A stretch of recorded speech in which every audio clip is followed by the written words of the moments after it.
धुळ्यामध्ये गणरायाचं मोठ्या जल्लोषात आगमन झाले।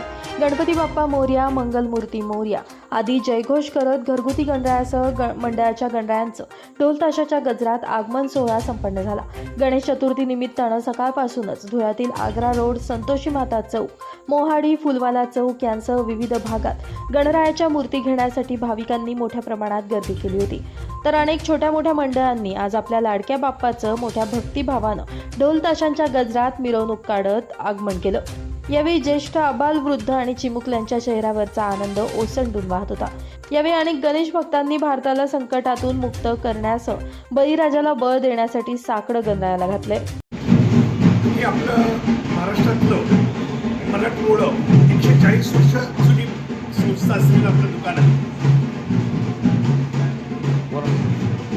आज संपूर्ण धुळेकर वासियांना, शहरवासियांना, ग्रामीण आणि सर्व हिंदू बांधवांना गणेश चतुर्थीच्या खूप खूप खूप शुभेच्छा। आजपासून आनंदाचे दिवस गणेश चतुर्थी। आज आपल्याकडे गणपती हे पाहुण्यांच्या स्वरूपात येणार आहे, त्यामुळे आपण 10 दिवस आपल्या या पाहुण्याचा खूप गोड कौतुक आणि आनंद साजरा करणार आहे। 10 दिवस आपण आपल्या गणपती बाप्पाला, विघ्नहर्त्याला वेगवेगळ्या पद्धतीचे आपण नैवेद्य वगैरे दाखवणार आहोत। त्यांचा आवडता पदार्थ लाडू, मोदक, करंजी, सांजोरी आणि फ्रूट, ड्रायफ्रूट्स असे आपण 10 दिवस नैवेद्य दाखवणार। जो तो ज्याच्या परीने आपापल्या घरी आपल्या गणपतीचे लाड पुरवणार आहेत। त्यामुळे ह्या 10 दिवसात अनेक मित्रमंडळ आपल्या गणपतीचे प्रदर्शन आरास करतील। ते सर्व धुळेकरांनी, सर्व लोकांनी आनंदाने त्यांचं आरास, त्यांचं मंडळ बघायला जावं, म्हणजे त्यांचाही उत्साह वाढतो, हुरूप वाढतो आणि एक चैतन्य निर्माण होतो। आणि याचबरोबर आपल्या विघ्नहर्ता सर्वांचं दुःख दूर करतो, सर्वांचे संकट दूर करतो। आणि सर्वात महत्त्वाचं म्हणजे या 10 दिवसामध्ये जी ह्या आपल्या हिंदू सणाची जी रेलचेल आहे, त्या सर्व जणांना अर्थशास्त्राच्या रूपाने प्रत्येक व्यवसायाला चालना मिळते। म्हणजे आजपासून असं म्हणायला हरकत नाही की खरं येणारा दसरा, दिवाळी वगैरे पुढचे नवरात्र सण जे ती गणपती रायाच्या आगमनाने खरं व्यावसायिक सुरुवात आजपासून होणार आहे सर्व बिझनेसची। त्यामुळे सर्व तमाम धुळेकरांना आणि आपले सर्व प्रेस मीडियाला आमच्याकडनं खूप खूप शुभेच्छा।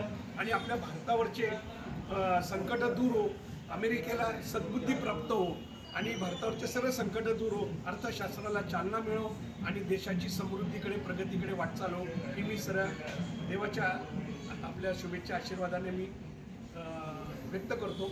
श्री गुणी गणपतीची मिरवणूक या ठिकाणी निघालेली आहे। परंपरेनुसार 130 वर्ष आज पूर्ण होत आहे।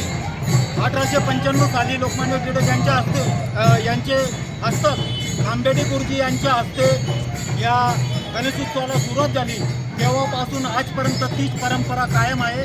ज्ञानबा तुकाराम जयघोषाने ताड मृदुंगच्या वाजंत्रीवर सर्व समाज बांधव व सार्वजनिक कार्यकर्ते या ठिकाणी उपस्थित राहतात, म्हणून सार्वजनिक मानाचा गणपती नाव याला आहे। आणि पुणे शहरातला एक गाव एक गणपती अशी प्रथा पूर्वीपासून होती, ती आज मंडळाने कायम ठेवलेली आहे। व अनेक कार्यक्रम होतात, सृष्टीचे भजनाचा मोठा भंडारा असतो व सर्व पुणे शहरातील नवसाला पावणारा गणपती म्हणून या गणपतीकडे पाहिले जाते। मल्हार इंटिरियर ग्रुपतर्फे यावर्षीचा सार्वजनिक गणेशोत्सव आमच्या सर्व मल्हार इंटिरियर ग्रुपच्या वतीने आम्ही यावर्षी मनमाडची नेते ऑफिसवर 5व्या वर्षी सादर करत आहोत। गणपतीचे आमचे सर्व रावसाहेब राहुल मोरे सर यांच्या मार्गदर्शनाखाली आम्ही सर्व टीम सहकारी यावर्षी गणेशोत्सव अति आनंदोत्सवाने साजरा करत आहोत। Ganpati Bappa. Bureau report, Lumbini news, Dhule.